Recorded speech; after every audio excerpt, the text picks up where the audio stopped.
Adventure, excitement. A Jedi apparently craves not these things. And if that's true, then all Jedi should probably cancel their pre-orders for LEGO Star Wars The Skywalker Saga, since this dazzling new entry in Traveller's Tales' long-running LEGO game series has brought both adventure and excitement by the plastic bucket load. With stunning set pieces cribbed from all 9 mainline Star Wars films and a surprisingly vast number of iconic planet hubs to freely explore, The Skywalker Saga is a brick-breaking blockbuster executed with a goofy charm that had me feeling as happy as a droid in a hot oil bath.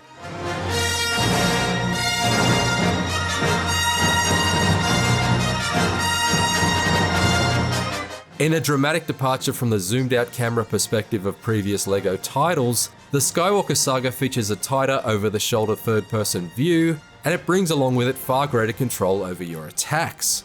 Lightsabers can be boomeranged and crates can be force-pushed with satisfying precision, and a simple combo system allows you to launch enemies into the air for a juggling volley of saber swings with ease. If you're controlling a character equipped with a blaster, you now have the option of taking cover behind walls and other objects to pick your foes off from afar. I love that you're able to quickly rebuild destroyed cover, but outside of a couple of specific boss fights, I hardly ever felt the need to actually shelter behind anything. In the Skywalker Saga, the combination of a constantly recharging health bar and the authentic inaccuracy of each stormtrooper's shots meant there was rarely any risk in taking a run and gun approach. I certainly still enjoyed the snappy gunplay in the Skywalker Saga, but more for its flashy spectacle than its shallow attempts at strategy. Not only does the new close-up perspective make you feel more engrossed in the action, it also leads to a greater appreciation of how realistically rendered each individual LEGO brick is.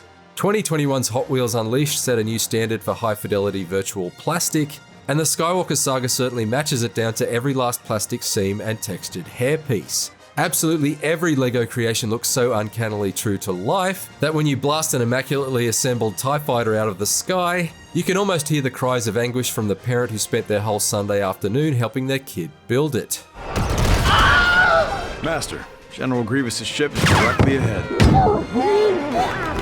You guys are the best! I never thought I'd make it to retirement, but here I am! The LEGO games have always lent a Spaceball-style silliness to their recreations of iconic Star Wars scenes, and the Skywalker Saga is no different, consistently seeking out the lighter side of the Force in even the most somber of situations. Whether it's Emperor Palpatine and Darth Vader discussing the new Death Star while rows of stormtroopers awkwardly topple over like dominoes in the background, or a confused Darth Sidious accidentally issuing Order 67. Yes, my lord. No, not 67. Order 66. The Skywalker Saga consistently finds a way to gently mock its source material with wonderfully absurd and hilarious results. I can't see. It's not just the Skywalker Saga's sense of humor that kept me engaged, but its mission variety too.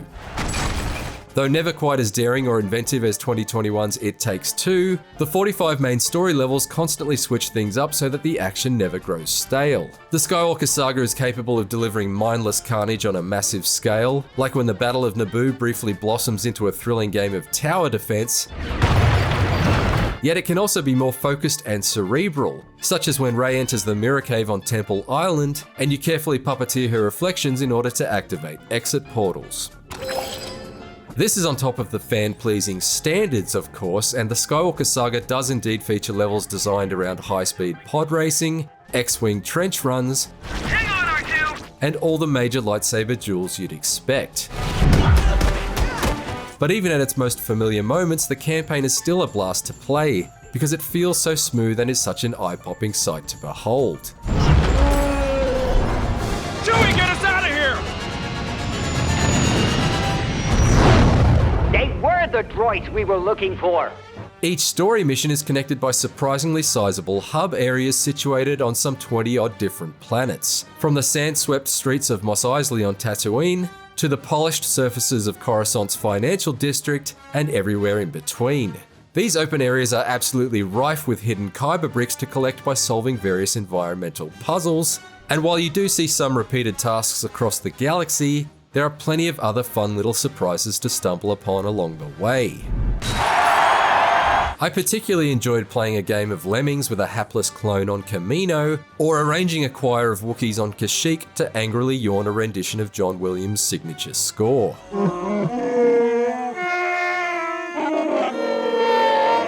Sounding good, boys! Collected Kyber bricks serve as a currency that, in addition to studs, can be invested into upgrades, either core perks shared by all characters or class-specific enhancements. While many of the core upgrades seem like no-brainers to me, such as widening the radius in which your character automatically hoovers up Lego studs, or increasing the speed with which they build objects, the vast majority of class-specific combat buffs seemed unnecessary, given that the Skywalker Saga's difficulty level is already all too easy. While I primarily stayed on target and focused on the main mission path, once I had finished all the story missions, I spent a few more hours revisiting my favorite locations and completing side missions to unlock additional characters. It's during these moments when you're jetting from one solar system to the next and cruising down to a planet's surface to run odd jobs for the local townsfolk that the Skywalker Saga starts to resemble some sort of adorable Mass Effect for minifigs. Thanks for finding all my droids. There really is a staggering amount to do in the Skywalker Saga, and despite the fact I've spent over 20 hours with the game, I feel like I've barely made a dent on its lengthy list of unlockables. In completing the 9 episodes that make up the Skywalker Saga, I spent about half my time playing solo, as in by myself, and the other half with my son as a co-op partner. On balance, I had substantially more fun with a second player on board, and the comedic chaos it created. But the diminished field of view within the confines of the vertical split screen did make combat feel a bit imprecise, and exploration slightly more disorientating. Additionally, one player always seemed to get the rough end of the gaffy stick when it came to the story mode boss fights, relegated to the role of a comparatively impotent companion droid, while the other player indulged in a spectacular lightsaber duel. At one stage in the climactic confrontation between Obi-Wan and Anakin in Episode 3, I spent a significant stretch as C-3PO, stranded as a spectator on a hovering platform while all the action unfolded below. To be honest, it left me feeling a bit C-3PO'd.